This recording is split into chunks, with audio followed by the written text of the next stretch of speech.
I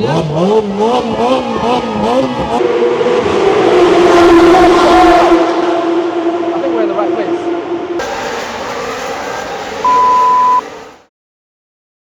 Day 2 in Singapore. Just made it to the F1 museum, which is in an area called Dempsey. We've got a taxi over here, the most amazing taxi driver of all time. We've been really lucky on some of our travels to have some incredible taxi drivers. Anyway, he's given us all the tips and secrets for the day. So we're here at the museum now, let's check it out. No, so these two cars that you see here, the 2015 and the 2014, are actual models. Oh wow, Yeah. okay. Just brushing up on some knowledge. The original Singapore Grand Prix, the very first, was held over 60 years ago in 1961. I did not know that. It's at the Upper Thomas Road circuit, and it was part of a campaign to boost and promote tourism in the 60s in Singapore. I would say that it's worked pretty effectively. Continuing on with the 60s theme, got some drip from the 1960s, the mid-60s. I can't really see the difference between, or too much of a difference between what people were wearing back then and what they're wearing today. Singapore also boasts the title of being the founder of the night race, so the race tomorrow night, at the time of recording, is Saturday the 21st, so Sunday the 22nd, the final, Grand Prix final, is kicking off at 8 p.m. local time, which is well after the sun sets. Now, 8 p.m. is not just by chance. It's not just because it's a convenient time for the heat, for the weather. It's also because the number 8 is seen as a favorable number in Chinese culture. And actually, the Marina Bay circuit resembles the number 8 if you were to look at it from a bird's eye view. Now, apparently, a lot of drivers will stick to the European time zone when they are in Singapore for the F1, for the Grand Prix. So they'll wake up at 1 p.m, they'll have breakfast at 2 p.m, at 1 or 2 a.m, they'll have dinner, and they go to bed at 5 or 6 a.m. Couldn't really be me, but shout in the comments if you can uphold that lifestyle. Hello, currently reporting from the Marina Bay area. Come across a crowd of people. Don't know what's going on. Surely something exciting, someone exciting. A lot of people waiting.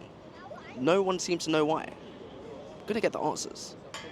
Otherwise, I'm off. As you can probably see from the crowds behind me now, there have been some recent developments. Apparently, well, it's not apparently because I can see the staff everywhere. Gumball 3000, which is a racing community, very popular, a lot of people, I've just had to educate myself. They're about to roll through here with a load of sports cars, and the main man, Vicstar 123. Wasn't expecting that as part of this trip, but we'll take it. 3 hours later.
Welcome to day 3 in Singapore. Yesterday ended up being an unexpectedly sick day, so we were just walking, gonna go and get a drink by Marina Bay, by the mall, and we came across a crowd of people, so we just stuck around to see what was happening.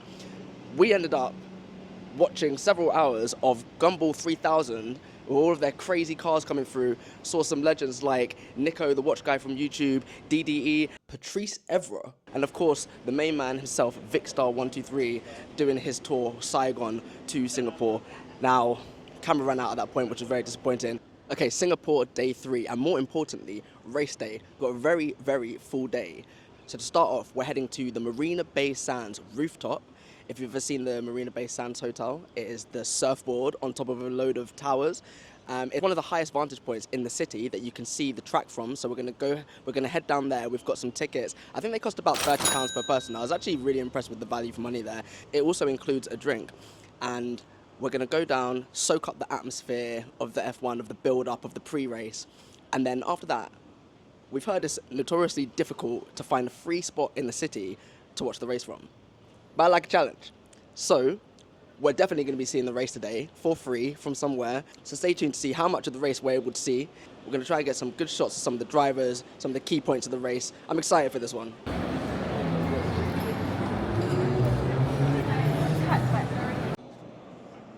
We're here at the Marina Bay Sands Hotel. I wish we were staying here, but we can't because by the time we looked, it was about £2,000 a night. So we're going to head up to the roof deck, observation deck. What's it called? C'est la vie. C'est la vie. C'est la vie. Yeah, we're going to head up there. We're going to get our free drink. Well, it's not free because we technically already paid for it. And we're going to see some immaculate views.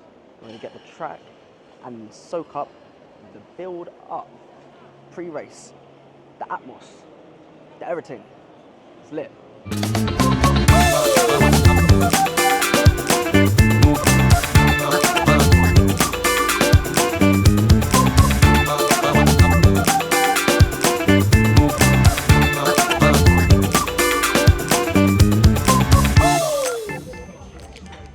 Tell you what, it is hot today. This is the first day the sun has been out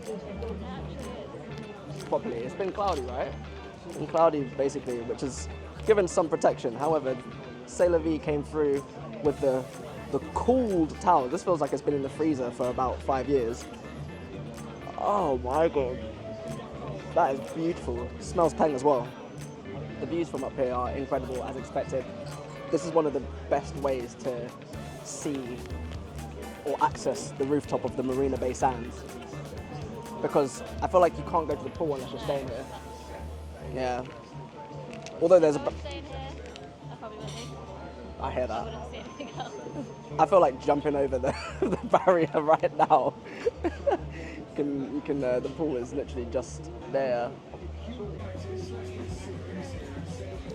Cheers. It's alright.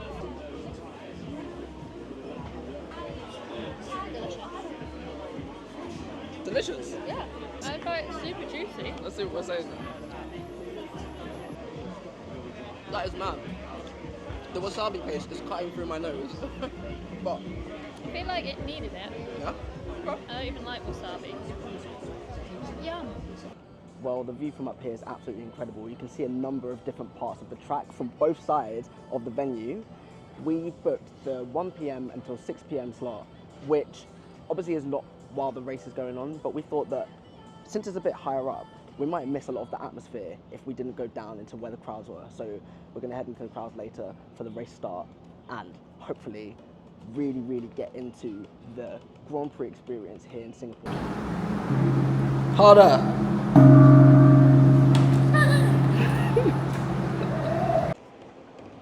That was mega, amazing views.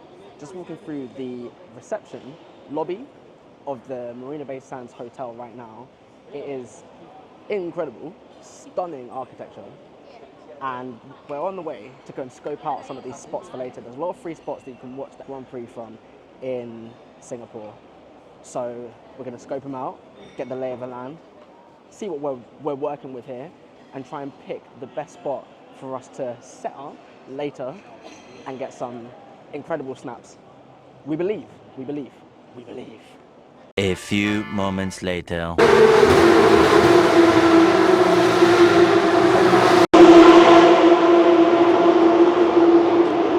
getting closer.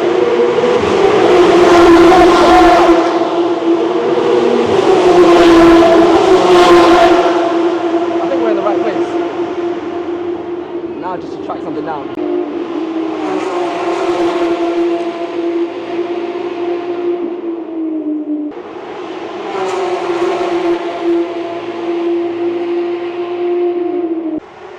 Blocked off a lot of the free spots in the city, but we managed to find one. Gonna keep that in the bank for later, but I feel like we can do better. So let's do better.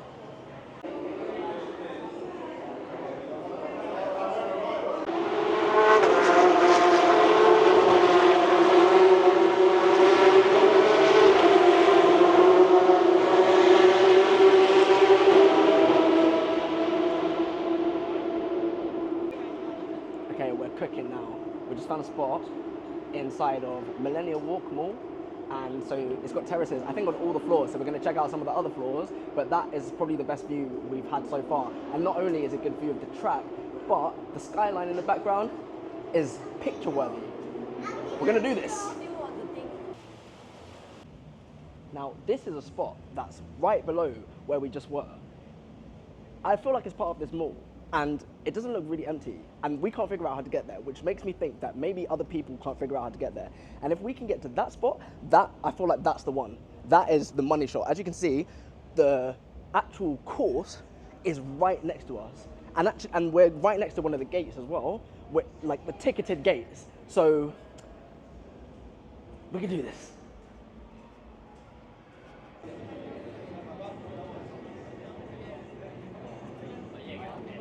We've done it. We've found an eligible spot. Tested a few.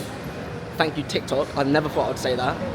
We're gonna go and catch some dinner because I'm confident that it's gonna be hella busy there later. And hopefully we'll be able to get back there soon enough that we'll be able to secure a decent spot. If not, we just keep on trying. That's what we do, we just keep on trying. But there's a few in that area. It's a concentrated area of a lot of visibility, so somewhere is likely to deliver. We made it back to the spot from earlier, and of course it was a lot busier, but my God, what a view! What a view! What a view. Obviously you only catch a few sections of the race, but that's how it would be if you were watching it live anyway, so for free? Yeah, I'll take it. I'll absolutely take it.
And now back to the first spot that we looked at today. I can definitely confirm that this is not the spot. Visibility is poor, and there's a lot of people here because you get to this a lot earlier than you get to the next spot. So just keep on walking, keep persevering, and suddenly you'll be rewarded with what is definitely a more than acceptable view of the Formula One. Person